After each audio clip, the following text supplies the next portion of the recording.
वाचा कल्पतरुभ्य कृपा सिंधुभ्येव च पतितानां पावनेभ्यो वैष्णवेभ्यो नमो नमः। जय श्री कृष्ण चैतन्य प्रभु नित्यानंद श्री अद्वैत गदाधर शिवाचार्य गौर भक्त वृंदा। हरे कृष्ण कृष्ण कृष्ण हरे हरे, हरे राम राम राम हरे हरे। ओम अज्ञानतिमिरान्धस्य ज्ञानाञ्जनशलाकया चक्षुरुन्मीलितं येन तस्मै श्री गुरुवे नमः। वासुदेव सुदं देवं कंसचाणूरमर्दनं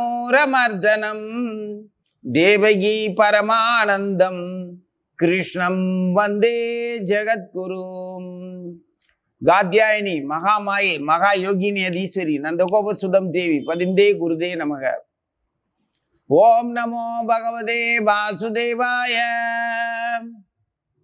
ओम नमो भगवते वासुदेवाय। ओम नमो भगवते वासुदेवाय।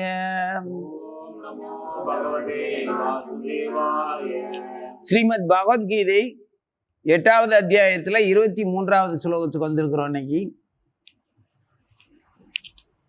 பரத சிரேஷ்டனே, யோகிகள் எந்த காலத்தில் மரணமடைந்தால் மறுபிறவி இல்லாதவர்களாக ஆவார்களோ, எந்த காலத்தில் மரணமடைந்தால் மறுபடியும் பிறப்பார்களோ அந்த காலத்தை பற்றி கூறுகிறேன்। பரத சிரேஷ்டனேன்னு கூப்பிடுறார்। சிரேஷ்டன் அப்படின்னா சிறந்த புதல்வன் அர்த்தம்। சிறந்த புதல்வன் என்ன அர்த்தம்? அவனுடைய ஆயுள் தீர்க்க ஆயுளா இருக்கும், சிரஞ்சீவியா இருப்பான்। தீர்க்க ஆயுசு வேணும்னா அவனுக்கு ஒரு நன்னடத்தை இருக்கணும்।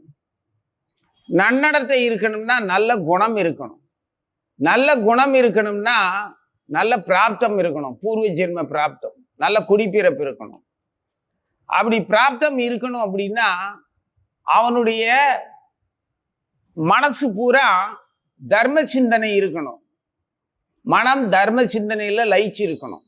அந்த மனம் அலைபாயாத மனமாக இருக்கும், புலனிச்சைகளுக்கு அடிமையாகாத மனமா இருக்கும்। மற்றவர்களுடைய புலன் விருப்பங்களை பற்றிய அறிவு தெளிவா அவனுக்கு இருக்கும்। அவங்க தவறான வழியில புலன்களை திருப்திப்படுத்திக்க முடியாம நேர் வழியில திருப்திப்படுத்துறதுக்கு உதவி செய்கிற குணம் இருக்கும்। இதெல்லாம் இருந்தா தான் அவன் சிரேஷ்டன்।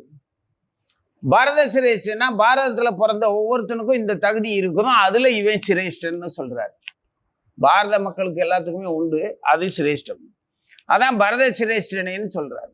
அவனுடைய குணங்களை பற்றி இப்ப சொன்ன அத்தனை தகுதியவும் மனசுல வச்சுதான் அவனை முழுமையா பாராட்டுறாரு। அர்ஜுனனை ஆரம்பத்துல இருந்தே அவனுடைய தகப்பனுடைய பெருமையை மறக்காம இரு அப்படிங்கிற மாதிரி சொல்லி அழைப்பாரு। தாயினுடைய பெருமையை சிறப்புகளை சொல்லுவாரு, அவனுடைய சொந்த குணத்தை சொல்லுவாரு, அவனுடைய வீரத்தை வலிமையை சொல்லுவாரு। புஜபல பராக்கிரமம் மிக்கவனே, தோல் வலிமை உடையவனே, தோல்வியே காணாதவனே அப்படின்னு எல்லாம் சொல்லி உச்சரிப்பாரு। இதெல்லாம் அவர் மனப்பூர்வமா பாராட்டுறது தான்। ஆரம்பத்துல எடுத்த உடனே அவனை இந்த மாதிரி பாராட்டல। ஆரம்பத்துல நீ அறிவாளியை போல பேசினாலும் கூட நீ முட்டாள்தனமா யோசிக்கிற அப்படின்னு திட்டுனாரு। அறிவாளிய மாதிரி பேசுற, ஆனா நீ அறிவாளியா நடந்துக்கல, நீ யோசிக்கிற விதம் தப்பு அப்படின்னு சொல்லி ஆரம்பத்துல திட்டினாரு। அதுக்கப்புறமெல்லாம் அந்த முதல்ல ஏசுனத அவனை குற்றம் சொல்லி திட்டினது உண்மை கிடையாது। அவனை அதிர்ச்சியா, என்ன கிருஷ்ணன் நம்மளை இப்படி சொல்றான் அப்படின்னு அவனை அதிர்ச்சியா யோசிக்க வைக்கிறதுக்காக அந்த வார்த்தையை சொன்னாரு। அதுக்கப்புறமெல்லாம் அவனுடைய சிறப்பெல்லாம் அவனுக்கே எடுத்து சொல்றாரு। நீ எப்பேற்பட்டவன்னு சொல்றாரு, நீ சிறந்தவன், அசுர குணம் என்ன தேவ குணம் என்ன அப்படிங்கிறத ரெண்டையும் சொல்லிட்டு நீ கவலைப்படாத, நீ இயல்பாவே தேவ குணங்களோட தான் பிறந்திருக்கிற அப்படின்னு பாராட்டுவார்। இப்படியெல்லாம் அவனை கொண்டாடுறது கிருஷ்ணர்। அப்படி இருக்கிறதுனால இங்க எடுத்த உடனே அவனை பரத சிரேஷ்டனைங்கிறாரு। இதுக்கு முந்தின ஸ்லோகத்துல அவர் சொல்லும்போது பக்தியினால மட்டும்தான் பரமபுருஷனை அடைய முடியும்னு சொல்லியிருந்தாரு। பக்தியினால மட்டும் பரமபுருஷனை அடையணும்னா அந்த பரமபுருஷனை எப்படிப்பட்டவருங்கிறதையும் சொல்லியிருந்தாரு। எந்த பரமபுருஷனுக்குள்ள எல்லா பூதங்களும் அடங்குதோ, யாருக்கு எல்லாமே அறிந்தவராகவும் எங்கும் நிறைந்தவராகவோ இருக்கிறவன் எவனோ அவனுக்குள்ளதான் அவன் மேல மற்ற வேறொன்றின் மீது மனதை செலுத்தாத, மற்றொன்றின் மீது சாராத அந்த தூய பக்தியினால் தான் அடைய முடியும்னு சொன்னார். அந்த பரமபுருஷன் மேல தூய பக்தி இருக்கிறது சரி, மற்றொன்றின் மீது சாராதன்னு சொல்லியிருந்தாரு. அது என்ன அர்த்தம்? 10வது ஸ்லோகத்துல பக்தியினுடைய சிறப்பை சொல்லியிருந்தாரு. பகவானை எப்படி தியானிக்கணும்னு சொல்லியிருந்தாரு. அவருக்கு நிறம் இருக்குது, குணம் இருக்குது, வடிவம் இருக்குது, எல்லா உணர்வுகளும் இருக்குது. அப்படிங்கிறத ஒரு நபராக தியானிக்கணும், ஒரு பாசமா இருக்கணும் அப்படின்னு சொல்லியிருந்தாரு. பக்தி தான் சிறந்ததுன்னு 10வது ஸ்லோகத்துல முந்தினதுலேயே சொல்லிட்டாரு. அதுக்கப்புறம் 10 ஸ்லோகம் கழிச்சு இப்ப பழையபடி அதே பக்தியை சிறப்பாக தான் சொல்றாரு. அது சிறந்ததுன்னு சொல்றதை நேரடியா சொல்லாம அந்த பக்தியினால மட்டும்தான் பரமபுருஷ பகவானை அடைய முடியும், அதாவது முழுமுதற் கடவுளவே நெருங்க முடியும் அப்படின்னு சொல்றாரு. அந்த முழுமுதற் கடவுள் யாருங்கிறதையும் நான் தான் அப்படிங்கிறதையும் ஏற்கனவே சொல்லிட்டாரு. என்னுடைய அந்த அந்த பரமபுருஷன் இருக்கிற அந்த தலம் தான் என்னுடையது, அங்க நான் தான் இருப்பேன் அப்படின்னு சொல்லிட்டாரு. இதெல்லாம் நடைமுறையில நீங்க பார்க்கலாம். வழியில பார்க்குறோம் ஒரு ஆசிரியனை, நமது குரு மகாராஜை பார்க்குறோம். நம்ம அவசரமா அவர்கிட்ட அடைக்கலம் தேடி கேட்குறோம். அவரு நீ இந்த இடத்துல நமது ஆசிரமம் இருக்குது, நீ அங்க வந்துரு அப்படின்னு சொல்றாரு. அங்க வந்துட்டேன்னா உன்னுடைய உலகியல் கவலைகளுக்கு, உன்னுடைய சொந்த விருப்புகளுக்கு எல்லாத்துக்குமே ஒரு தீர்வு கிடைக்கும். அந்த இடம் அவ்வளவு சிறந்த இடம் அப்படின்னு சொல்லிட்டு அங்க யார் இருப்பான்னா நான் தான் இருப்பேன், நீ அங்க வந்துரு அப்படிங்கிறாரு. இது நடைமுறையிலேயே நம்ம அந்த பேச்சு வழக்குல பார்க்கலாம் இல்லையா?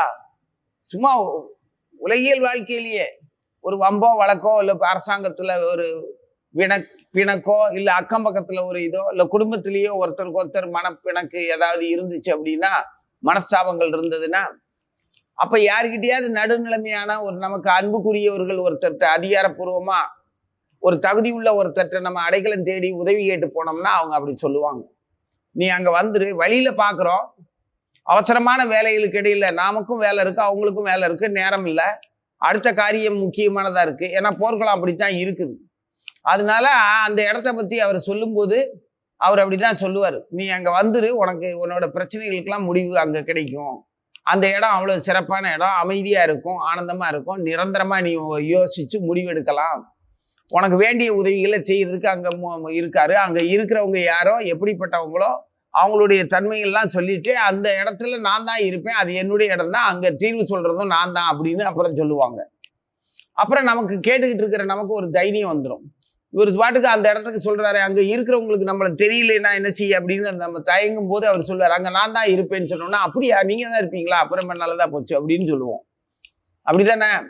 அதே மாதிரி இங்கே பகவான் அவரை பற்றி அவருடைய பரம தளத்தை பற்றி எல்லாம் விவரம் சொல்லிட்டு அந்த இடத்துக்கு நீ எப்படி போக முடியும்னா பக்தியினால மட்டும்தான் போக முடியும்னு சொல்லிட்டாரு. மற்றொன்றின் மீது சாராத குணம்னு சொன்னாரு அந்த தூய பக்தியின. மற்றொன்றுன்னா அந்த மற்ற ஒன்று என்னது அது நமக்கு தெரியாது. அதை பத்தி தெரிஞ்சுக்காம தான் பக்தி பண்ணிட்டு இருக்கோம். இருந்தாலும் பகவான் பக்தி பண்றதை தவிர வேற எதுலையும் சார்ந்து வேற எதையும் சார்ந்து நினைக்காம இந்த பக்தியை மட்டுமே பண்ணணும்னு சொல்றாரு. வேற ஒண்ணு என்னது?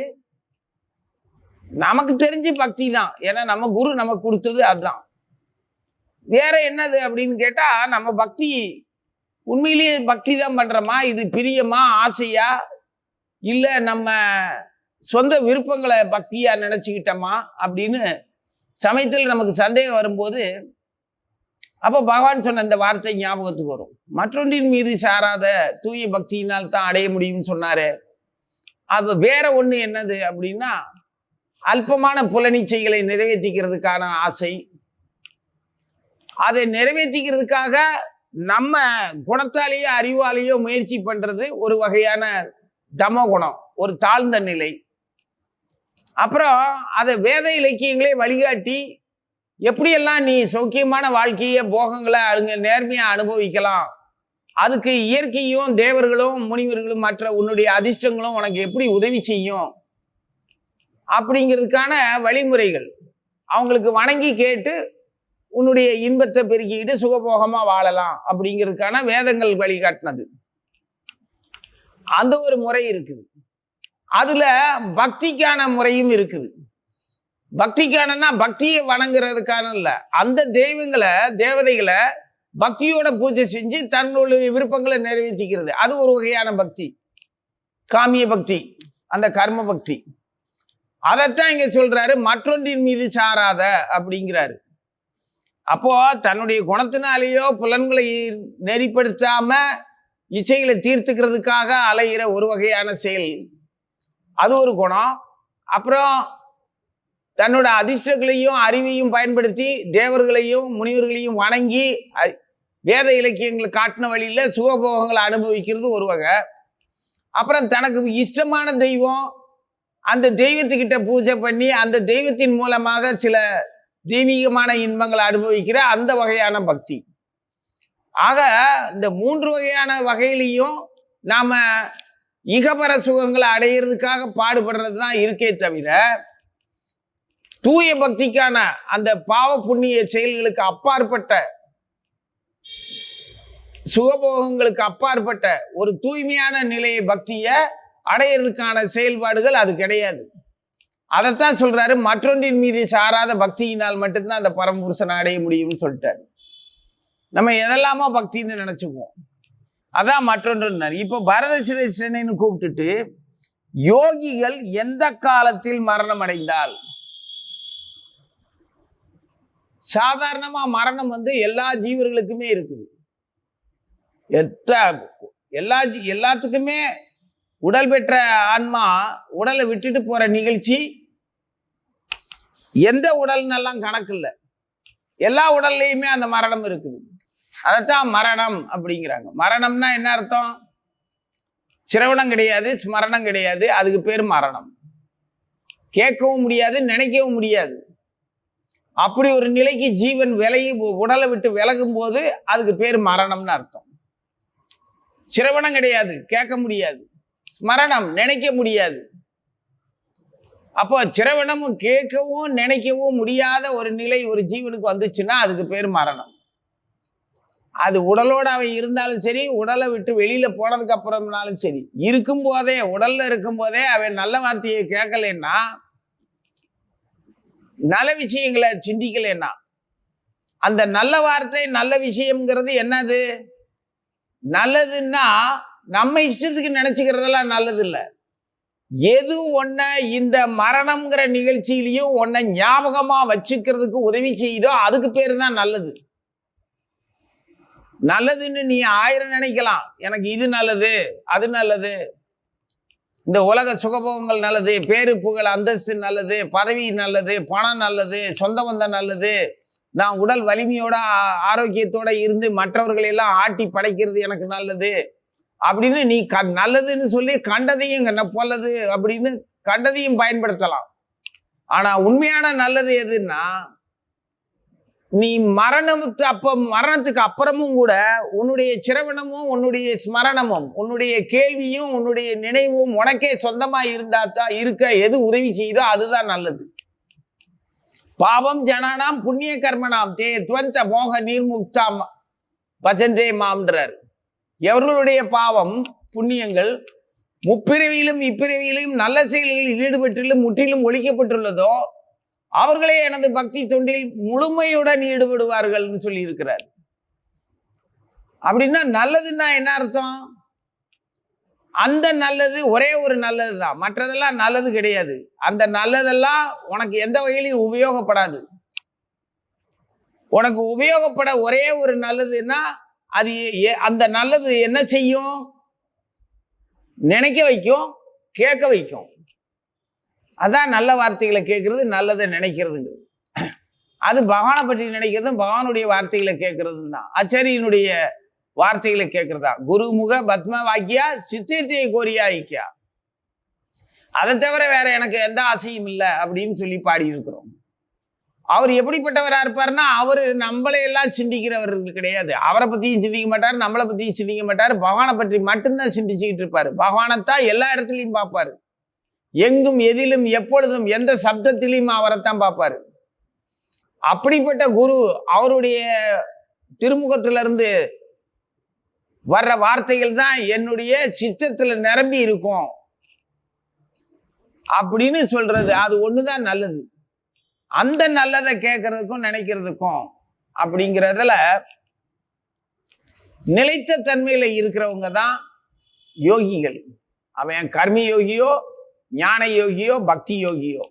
யோகின்னா அவன் கர்ம யோகியா இருக்கலாம், ஞான யோகியா இருக்கலாம், பக்தி யோகியாவும் இருக்கலாம். பக்தி யோகத்துக்குள்ள இருக்கும்போது கர்ம யோகமும் ஞான யோகமும் அதுலயே சேர்ந்தே இருக்கும். ஆனா கர்ம யோகத்துக்குள்ள ஞான யோகம் இருக்கும், பக்தி யோகம் இருக்காது. ஞான யோகத்துக்குள்ள கர்ம யோகம் இருக்கும், பக்தி யோகம் இருக்காது. ஆனா பக்தி யோகத்துக்குள்ள கர்மமும் இருக்கும், ஞானமும் இருக்கும். கர்மம்ங்கிறது அங்க ஆன்மீக செயல்களாயிரும். உடல் இயக்கங்கள், புலன் சார்ந்ததா, உடல் சார்ந்ததா, ஜட உலக பலன் கருதும் செயல்கள்ல பற்றுமையை கொண்ட அறிவியனா ஆக்காது. அது பக்தி. கர்மாவும் அங்க கடமை தெய்வீக செயல்களாயிரும். ஞானம்ங்கிறது எல்லா ஞானமும் பக்தியிலேயே முற்று பெறுகின்றனன்னு சொல்லி இருக்கிறார். பக்தியை தராத உன்னுடைய புத்திசாலித்தனம் உனக்கு பிரயோஜனம் இல்லை. அப்படி பார்த்தா புத்திசாலித்தனம் நம்மளை விட புத்திசாலித்தனமா அந்த உலகியல் வாழ்க்கையை சாமர்த்தியமா கையாண்டு செல்வ செழிப்போடையும் சுகபோகங்களோடையும் இங்கே எவ்வளவுதான் ஜட உலக இயற்கை சீதோஷ்ண நிலையிலையோ வறுமைக்கான மக்களால் ஏற்படக்கூடிய தொல்லைகளோ ஏகப்பட்டது இருக்குது இந்த பூமியில. அதுல எல்லாம் சாமர்த்தியமா தப்பிச்சு வாழ்றதுக்கெல்லாம் புத்திசாலித்தனம், கெட்டிக்காரத்தனம் உள்ள மனிதர்களை பார்க்குறோம். ஆனா நம்ம எல்லாம் குணக்கேடாலேயோ வறுமையினாலேயோ தன்னுடைய அபகீர்த்தி, அதாவது புத்தி சுவாதீனம் இல்லாத நிலையிலையோ வாழ்ற மக்களுக்கு மத்தியில நம்மளால சாமர்த்தியமா வாழ முடியல, துன்பப்படுறோம். அப்ப நமக்கு புத்திசாலித்தனம் அப்படி ஒன்றும் அறிவாளி எல்லாம் இல்லை. நம்ம எல்லாரையும் ஏதோ ஒரு வகையில நம்பியோ நம்பாமலோ விவரம் தெரியாமலோ போய் முட்டிக்கிட்டு வாங்கி அவசப்பட்டுக்கிட்டு இருக்கோம். அப்ப நம்ம அவ்வளவு புத்திசாலி கிடையாது இல்லையா? அப்புறம் சாமர்த்தியசாலின்னா தன்னுடைய வலிமையை பயன்படுத்தி மற்றவர்களை ஏமாற்றி சுகபோகமா வாழ்றதுக்கும் ஒரு கெட்டிக்காரத்தனம் வேணும். அதுவும் நம்ம கிட்ட கிடையாது. கடவுள் பேரை சொல்லியும் யார் வேணாலும் எப்படி வேணாலும் இந்த மக்கள் எந்த மாதிரியான இன்பங்களை, புலனின்பங்களை அனுபவிக்க சம்மதிக்கிறோமோ அதுக்கு தகுந்த மாதிரியான வசதிகளை அவங்களுக்கு உண்டு பண்ணி நீயும் ஆன்மீகமா தெய்வீகமானவன் தான், சிறந்தவன் தான் அப்படின்னு யாரெல்லாம் அனுமதிக்கிறானோ அவனை குருவா வச்சுக்கிட்டு சொந்த சொந்தமா வாழ்வாங்க. அந்த குருவா இருக்கிறவே அவங்கள பயன்படுத்தி அவனும் சுகமுகமா இருந்துக்குவான். எத்தனை குருமார்கள் எல்லாம் சொல்லத்தானே செய்யறானுங்க. நீங்க எங்க குரு எல்லாம் வியாழக்கிழமை மட்டும் அந்த அசைவம் சாப்பிடாம இருந்துக்கோன்னு சொல்லிட்டாரு, மற்ற நாளே அதெல்லாம் சாப்பிடலான்னு அர்த்தம் தான். எங்க குரு ஒன்றும் சொல்ல மாட்டாரு. அதுக்கு ஒருத்தர் குரு அனுமதிக்கிறாரு. அவர் எதுக்காக இவங்களை அப்படி அனுமதிக்கிறாரோ தெரியாது. நமக்கு தெரியாதுங்களா, அந்த குருவுக்கு தான் தெரியும். அது அந்த குரு எதுக்காக அவர்கிட்ட போய் கேட்டோம்னா அதனே வாரத்தில் ஒரு நாள் மட்டும் செத்ததை திங்காத அப்படின்னு சொல்லி கொடுக்குறீங்க அப்படின்னா அவனால் இருக்க முடியாது, அவன் அப்படித்தான் இருப்பான், அவனை எப்படி திருத்த, அவனுக்கு கொஞ்சம் விட்டு பிடிச்சி தான் கொஞ்சம் கொஞ்சமாக தான் திருத்தணும் அப்படின்னா அவனுக்கு எத்தனையோ ஜென்மம் அவன் கடனுக்கு பின்னாடி இந்த குருவும் அலைவார் போல. இப்படி உண்மையான காரணத்துல இருந்து கூட குரு அவனுக்கு வழிகாட்ட வருவார். அது எப்படிப்பட்ட குருவோ தெரியாது. ஆனா அந்த குருவை நம்பி அந்த உலகியல் இன்பங்களுக்கு, தன்னுடைய சுகபோகங்களுக்கு, ஒழுக்கக்கேடுக்கு, குற்றங்களுக்கு, தன்னுடைய இயலாமைக்கு யாராவது அனுமதிக்கிறவங்கள குருவா வச்சுக்குவான். நான் குரு பேச்சை தட்ட மாட்டேன்னு சொல்லி அவன் திருப்தி பட்டுக்குவான். அந்த குரு அவங்க எதுக்காக அவங்கள அப்படியெல்லாம் அட்ஜஸ்ட் பண்ணி தன்னை காம்ப்ரமைஸ், அதாவது அவங்களுடைய செயல்களுக்கு உடன்படிக்கைக்கு ஒத்து தன்னை குரு ஸ்தானத்துல வச்சுக்கிறதுக்காக அவர் அப்படி இருக்காரா, இல்லை உண்மையிலேயே அவங்க எவ்வளவுதான் கேடான நிலைக்கு போனாலும் கூடவே போய் கஷ்டப்பட்டு அவங்கள காப்பாத்தி கூட்டிட்டு வர்றதுக்காக தன்னை தாழ்ந்த நிலையில ஆக்கிக்கிறாரான்னு தெரியாது. எப்படி வேணாலும் இருக்கலாம்ல. அந்த குருவை நம்ம பழிக்க முடியாது. ஏன்னா அவரும் அந்த ஸ்தானத்துல இருக்கிறாரு. அந்த மக்களுக்கு நமக்கேற்ற குரு நமக்கு கிடைச்சிருக்கிறாரு. இல்ல அந்த குருவுக்கு ஏற்ற மாணவனா நாம நடந்துக்கிறோமா அப்படிங்கிறது நம்மளுடைய தன்மையை பொறுத்து இருக்கு.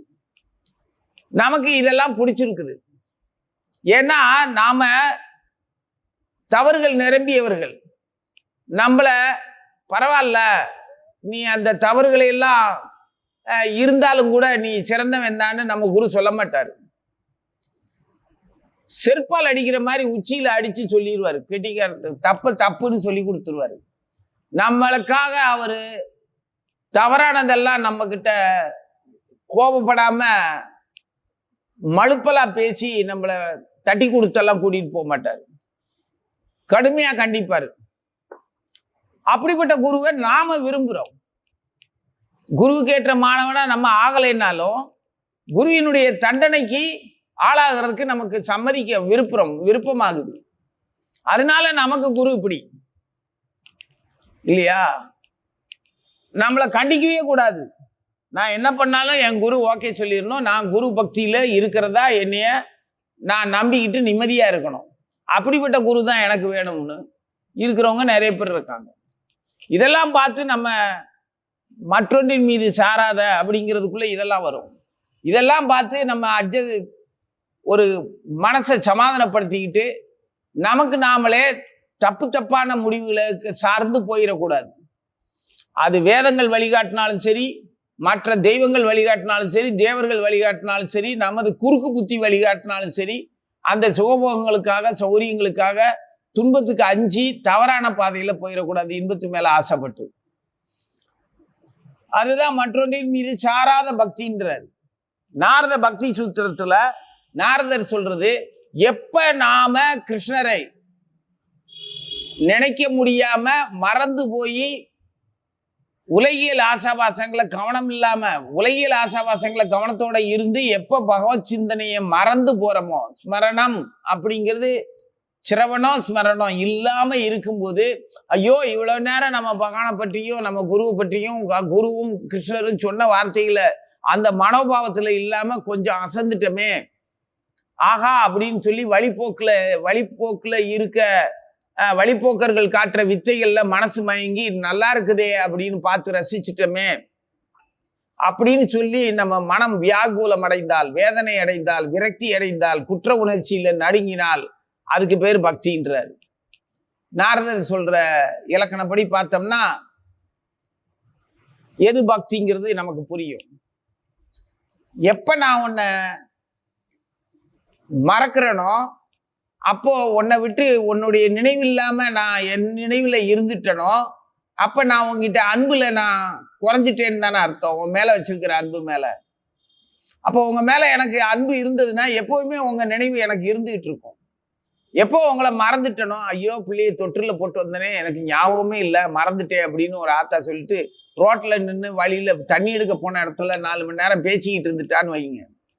இது பெரியாழ்வார் பாசுரங்கள்ல வரும்.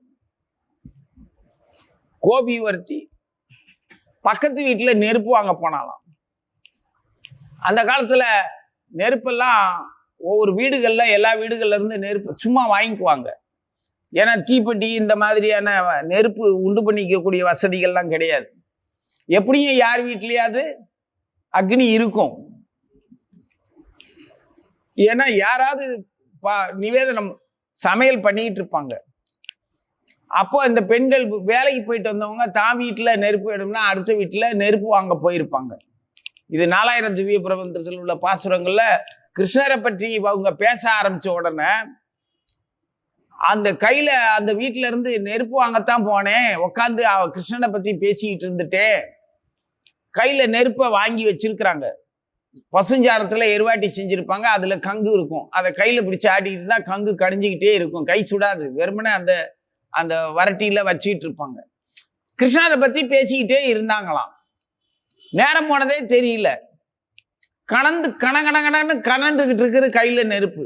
இதை கொண்டு போய் தான் தான் வீட்டில் வச்சு அடுப்பரிச்சு அந்த பற்ற வச்சு பால் காய்ச்சணும், பிரசாதம் பண்ணணும், சாதம் பண்ணணும், சமையலே அப்புறம் தான் ஆரம்பம். அவங்க தயிர் வீக்க பால் வீக்க ஊரா போயிட்டு வந்திருக்கிறாங்க ஆயர்குடியில. இப்போ அவங்க ஒரு வீட்டில் முந்தி வந்தவ ஒரு வீட்டில் நெருப்பு வச்சிருக்கிறாங்க. யாரு அவங்க கிட்ட வாங்கிட்டு தான் வந்தாங்க. அப்பவும் கிருஷ்ணரை பத்தி பேசிட்டு இருக்காங்க. அதுக்குள்ள கிருஷ்ணன் அவங்க வீட்டுக்குள்ள புகுந்து பால் தயிர் எல்லாம் உருட்டிட்டு போயிட்டான் நண்பர்களோட வந்து. அது இவங்களுக்கு தெரியாம நின்று அவன் ஏற்கனவே அப்படி பண்ண கதையத்தான் இங்கே பேசிக்கிட்டு இருக்கிறாங்க. கவனம் இல்லாம பேசிக்கிட்டு இருக்கிறாங்க. எது கையில இருக்கிற நெருப்பு கவனம் இல்லாம. நாம என்ன செய்யறோம்? நம்ம கையில வாழ்க்கைங்கிற அந்த நெருப்பு கணிஞ்சுக்கிட்டே இருந்து நம்ம வாழ்நாளையும் உணர்வுகளையும் ஒவ்வொரு நிமிடத்தையும் கழிச்சுக்கிட்டு கணிஞ்சுக்கிட்டே இருக்குது. கணன்னு புகஞ்சிக்கிட்டே இருக்குது. கையில வச்சுக்கிட்டு நம்ம வாட்டுக்கு பேசிக்கிட்டே இருக்கோம். எதை பேசிக்கிட்டு இருக்கோம்? கிருஷ்ணனை பத்தி பேசினோம்னா நல்லா இருக்கும். கழிஞ்ச நெருப்பு கழியிட்டோம் அப்படின்னு விட்டுறலாம். கிருஷ்ணனை பத்தி பேசாம வேற நமது சொந்த அபிலாசைகளையும் கேடுகளையும் அடுத்தவங்க கிட்ட இருக்கக்கூடிய குற்றங்களையும் பற்றியே பேசிக்கிட்டு பொழுத போக்கிட்டோம்னா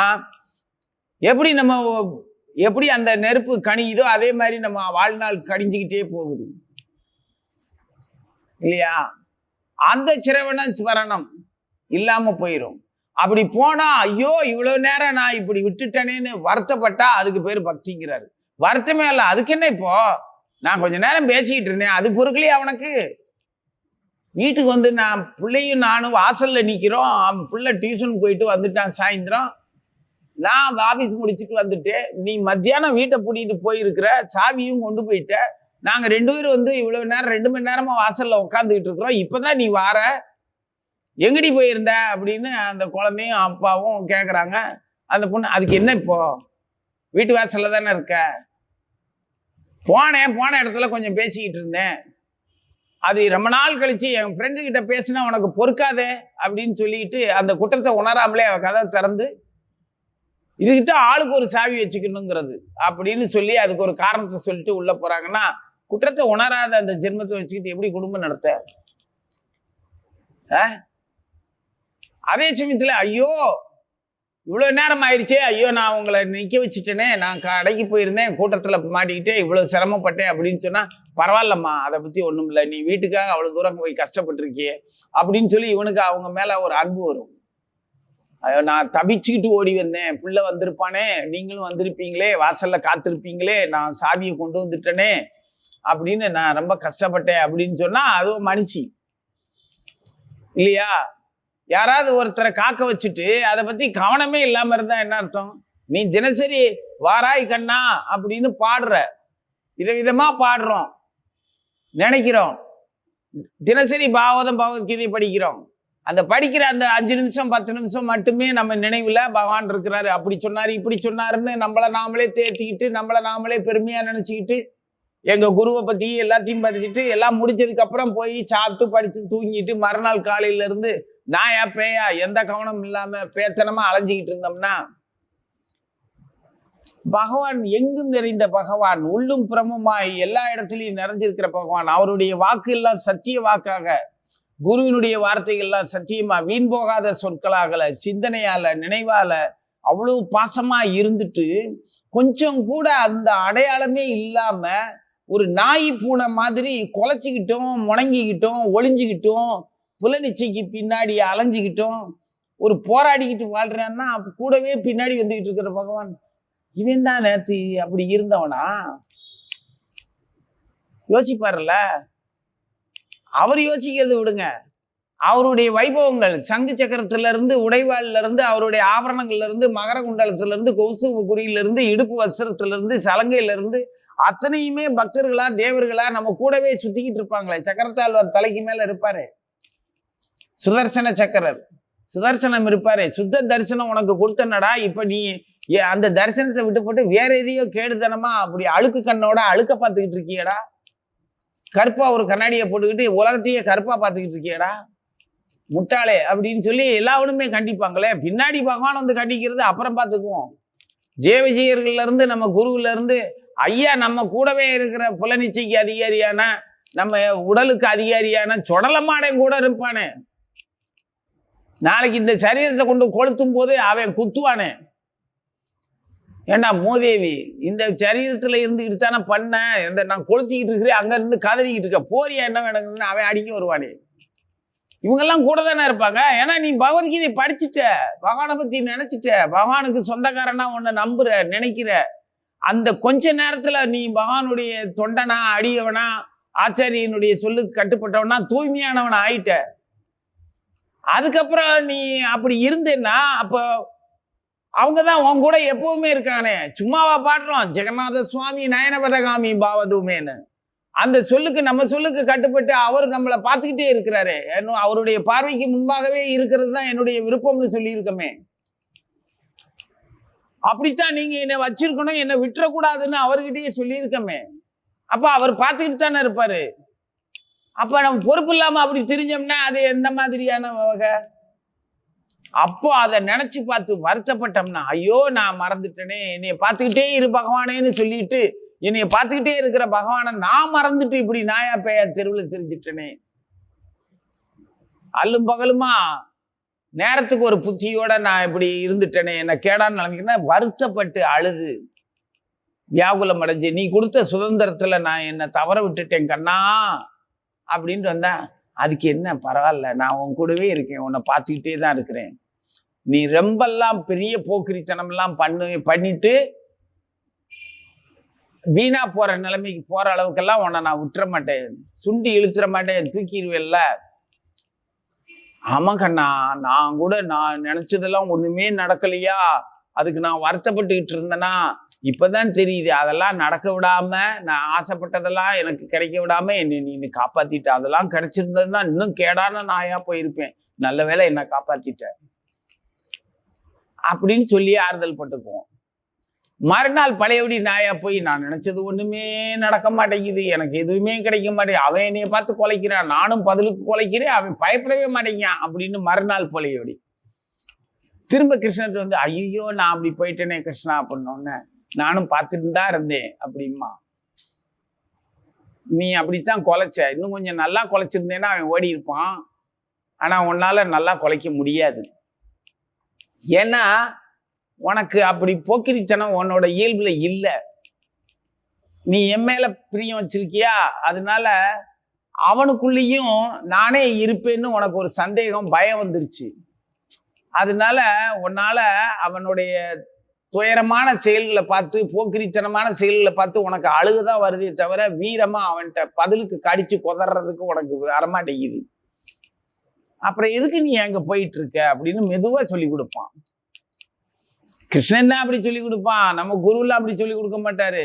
சத்துன்னு செவலை கட்டி ஒரு அரைஞ்சு உடனேவே அங்க நாயா போக சொன்னது, தேவையில்லாத வேலை என்ன பண்ணிட்டு இருக்கிற, பேசாம வர்றாங்க, சட்டங்கத்தை விட்டு வெளியில போன படவா உன்னைய பார்த்துக்கோ அப்படின்ட்டுருவாரு இல்லையா. சதுர்வித ஸ்ரீ பகவத் பிரசாதோ ஸ்வாத்வன திருப்தான் ஹரி பக்த சங்கான், 4 விதமான பக்தி சுவையை உண்டு பண்ணி கொடுத்து பகவானோட ஐஸ்வர்யத்துல நம்மளை சுகபோகமா வச்சுக்கிறதுக்கான குரு காத்துக்கிட்டு இருக்கும்போது, அவருடைய சரணார விந்தமே கதின்னு நம்ம இருக்கும்போது நாம ஏன் அவரை மறந்துட்டு எதுக்கு வெளியில போகணும்? நாரதர் சொல்றபடி பார்த்தா அப்படி போயிட்டு வருத்தப்படுறது கூட தேவையில்லாத வேலை. ஏன் போகணும், ஏன் வருத்தப்படணும்? நான் அப்படிலாம் போக மாட்டேன் நாரதா அப்படின்னா அவர் சொல்லிட்டாரு அடுத்த அந்யாபிலாசிதா சூன்யம். அது பக்தி ரசாமிருத சிந்துலையும் வரும். வேற அந்நிய ஆசைகள் மேல அது பூஜ்யமா சூன்யமா இருந்துச்சுன்னா அதுக்கு பேரு பக்தின்னு சொல்லுவாரு. அப்படி ஆயிட வேண்டியது தானே, போயிட்டு வருத்தப்பட்டு அழுகுறது தான் பக்தின்னா அது உண்மைதான், இல்லைன்னு சொல்ல, நாரதர் சொல்றதும் சரிதான், ஆனா நம்ம குரு சொல்றதும் சரிதான். அதெல்லாம் எனக்கு வெறும் பூஜ்யம்தான். அதுல உலகியல் சுவையில எனக்கு சுவை இல்லை, அது சும்மா கடமையா அது பாட்டுக்கு நடக்குது. இந்த உடல்ல இருக்கிற வரைக்கும் இந்த ஆகார நித்திர பய மைதுனம் உடலுக்கு தேவைகளுக்கு கொடுப்போம், அவ்வளவுதான். உண்ணுதல் கழித்தல் உறங்குதல் உறவு எல்லாமே இருக்கும். ஆனா அது கடமையா முடிஞ்சிருச்சு அப்படின்னா அது பேலன்ஸ் வச்சுக்கிட்டு இருந்து நான் திரும்ப வந்து அதை தொடர வேண்டிய அவசியம் இல்லாத அளவுக்கு அதை முடிச்சிட்டோம்னா பிரச்சனை இல்லை. அதுக்கு போய் எதுக்கு மெனக்கட்டுக்கிட்டு வருத்தப்பட்டுக்கிட்டு ஆசைப்பட்டுக்கிட்டு, வருத்தமும் பட வேண்டாம் ஆசையும் பட வேண்டாம், வெறுத்து ஒதுங்கி மிரளவும் வேண்டாம். சாதாரணமா வேலை முடிஞ்சதா நான் போயிட்டு வரேன் கிளம்புற மாதிரி எல்லாத்தையும் பக்காவா முடிச்சுட்டு சரி இது இவ்வளவுதான் என்னோட கடன் தீர்ந்தது அப்படின்ட்டு போக வேண்டியது தானே. அப்பதான் தூய்மையாக முடியும். அது அந்த நிலை வர்றதுக்கு பயிற்சியா நமக்கு ஒரு பிறவி. அதைத்தான் யோகிகள் எந்த காலத்தில் மரணம் அடைந்தாலும் இவ்வளோ சிறப்பு இருக்கிறவே பூமியை விட்டு போற நேரம் முக்கியங்கிறாரு. ஜனிக்கிற நேரத்தை விட புறப்பட்டு போற நேரம் ரொம்ப முக்கியமானதா இருக்கு.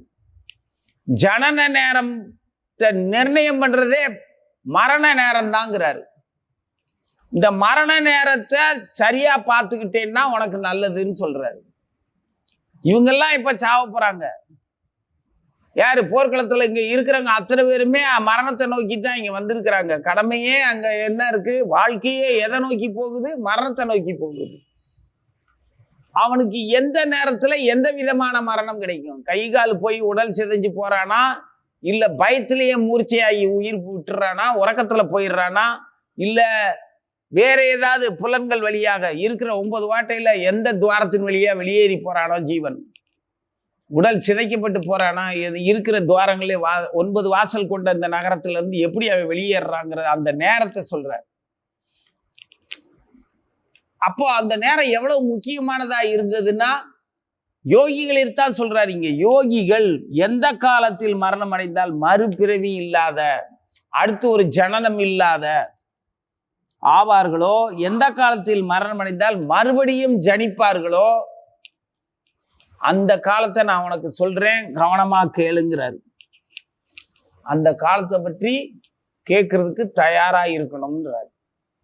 அதை நான் எப்படி சொல்லுவேன்னு சொல்றாரு. முன்னக்கூடியே எல்லாத்தையும் யோசிக்க வைக்கிறார். புரியுதா? அதனால ஜீவர்கள் ஜனனத்துக்கான காலம், நாம மரணத்துக்கான காலத்தோட அந்த குறிப்பிட்ட நேரம் தான். அந்த நேரத்துல எந்த நேரத்துல நீ உடலை விட்டு போனேன்னா மறுபடி வருவ, மறுபடி வரமாட்ட அப்படிங்கிறத யார சொல்றாரு? யோகிகள். கர்மவசப்பட்டவன் அவன் எந்த நேரத்துல போனாலும் அவன் அப்படித்தான் ஆவான். பகல்ல போனாலும் சரி, ராத்திரி போனாலும் அவனுக்கு நேரங்காலங்கள்லாம் கிடையாது. அவன் பிறக்கிறதே மரணிக்கிறதே அடுத்த உடலை வாங்குறதுக்கு தான், அந்த பாதையில தான் அவன் போயிட்டு இருக்கான். அவனுக்கு மறுபடி உண்டு. ஆனா யோகிகள், அவன் கர்மவசப்பட்ட கர்ம யோகியோ, பக்தி யோகியோ, ஞான யோகியோ, அவங்க 3 பேருக்கும் ஒரே யோகம்தான். அவன் கர்ம யோகியா இருக்கிற ஞான யோகி ஆகலாம், ஞான யோகி பக்தி யோகி ஆகிடலாம். அது படிப்படியான வளர்ச்சி தான். அந்த யோகிகள்லாம் எப்படி போவாங்க அப்படிங்கிறத சொல்றாரு. அப்போ இந்த சிரவணம் கீர்த்தனம் துணைக்கு இருந்ததுன்னா அந்த நல்லது எப்ப நம்மள எந்த நேரத்துல நம்மள விட்டுட்டு போக வைக்கும் அப்படிங்கிறது முக்கியம். எந்த நேரத்துல இந்த உலகை விட்டுட்டு போக வைக்குமோ அதுக்கு துணையான விஷயங்களை நாம நல்லா சேகரிக்கணும். பூமியை விட்டு போற நேரத்துல, நல்ல நேரத்துல நம்ம பூமியை விட்டு போறதுக்கான வாய்ப்பை உண்டு பண்ணக்கூடிய செயல்கள்லையா ஈடுபடணும்னு அர்த்தம். நீ பகவானுடைய சொல்ல விட்டுட்டு, ஆச்சாரியனுடைய சொல்ல விட்டுட்டு நம்ம விருப்பப்படி மனம் போன போக்குல போனோம்னா அந்த நேரத்தை மிஸ் பண்ணிடுவோம், தவற விட்டுருவோம். நல்ல நேரத்துல பூமியை விட்டு போகணும். எதுக்கு விழுந்து விழுந்து சாமி கும்பிடுறீங்க? நல்ல நேரத்துல போகலாம்னு அப்படின்னு சொன்னா எவன் வருவாங்க நம்மகிட்ட கும்பிட? நல்ல நேரத்துல போவோமா? சரியா, நம்ம இவ்வளவு வச்சிருக்கிறோம், நல்ல நேரம் எதுன்னே தெரியாது, அது நம்ம பார்க்க வேண்டாம், பகவான் பார்த்துக்குவார். ஏன்னா வந்து கூட்டிட்டு போறது அவரு தான். அவர் கிருஷ்ணனா வருவாரா யமனா வருவாரான்னு தெரியாது. யமனா வந்தாலும் சரி, கிருஷ்ணனா வந்தாலும் சரி, நீ வந்தா போதும். நீ யமனா வந்தாலும் எனக்கு ஓகே தான், கிருஷ்ணனா வந்தாலும் ஓகே தான். யாராவும் வந்துட்டு போ, அது உன் இஷ்டம். என் தகுதிக்கு தகுந்த மாதிரி தானே வருவ. பயங்கரமா வருவியா இல்ல பாசமா வருவியா? நான் 2 விதமா வந்தாலும் உன்னை கண்டு பயப்படாத நிலைக்கு நான் வந்துட்டேன். ஏன்னா எனக்கு என்னோட ஆச்சாரியன் இருக்கான், என் குரு இருக்கான். அவர் இருக்கும்போது நான் அவரை நினைக்கும் போது நீ பக்கத்துல இருந்து என்னை பயமுறுத்துவ? மரண பயத்தை தருவியா என்ன? கொடுத்துதான் பாரு. என் குருவும் நானும் உன்னை பார்த்து சிரிப்போம். என்னடா நான் பயமுறுத்துறேன், நீ பயப்படாம சிரிக்கிற அப்படின்னா, நீ யாருன்னு எனக்கு தெரியும்ல என்ன கிருஷ்ணா அப்படின்னா சரியா போச்சு. இந்த தாமோதர் மன்றம், இது கிருஷ்ணரு நம்ம ஹரே கிருஷ்ணா இயக்கத்துல வரைஞ்சிருக்கிற படங்கள்லாம் பார்த்தோம்னா அவ்வளோ அற்புதமா தெய்வீகமா இருக்கும். இப்ப நமக்கு ஒரு படம் வந்திருக்கு, ஒரு கையில காதை பிடிச்சிக்கிட்டு இருக்காரு கிருஷ்ணர். பாகவதத்துல இந்த காட்சி இருக்குது. ஒரு கையில காதை பிடிச்சிட்டு ஒரு கையில அம்மா கட்ட போற அந்த கையை பிடிச்சி தள்ளிக்கிட்டு, இப்படி சொன்னா மாப்புன்னு தானம்மா அர்த்தம், என்ன நீ கட்ட மாட்டேல்ல அப்படிங்கிறாரு. கட்ட மாட்டேன்னா நான் உன்னை கட்டத்தானலாம் வந்திருக்கேன். அப்படின்னு யசோதம்மா சொன்னாலும் அவர் சொல்றாரு, காதை ஒரு கையில பிடிச்சிட்டு, இப்படி பண்ணா மாப்பு தானம்மா, சாரி கேட்கிறாராம். உங்களுக்கு புரியுற மாதிரி சொல்லணும்னா, அப்ப என்ன கட்ட மாட்டேன் தானம்மா அப்படின்னா, நிச்சயமா கட்டி போடுவேன், நான் அங்க போய் விளையாட போறேன், அங்கதான் போகக்கூடாதுன்னு ஒண்ணு இங்க கட்டுறேன் அப்படின்னு கட்டி போடுறான். அப்போ கிருஷ்ணனையே கட்டி போடுற அளவுக்கு அந்த அம்மா இருந்தா அந்த அம்மாவுடைய பக்தி எப்படி இருக்கும்? இப்படிப்பட்ட லீலையெல்லாம் பண்ண கிருஷ்ணரை, தாமோதர கிருஷ்ணரை நம்ம தினசரி வழிபாடு பண்ணும்போது அவர் பயமுறுத்துற மாதிரியே வருவாரு. குழந்தை கிருஷ்ணனா நம்மளை கொஞ்சி கூட்டிட்டு போற மாதிரி தான் வருவார். ஓம் நமோ பகவதே வாசுதேவாய.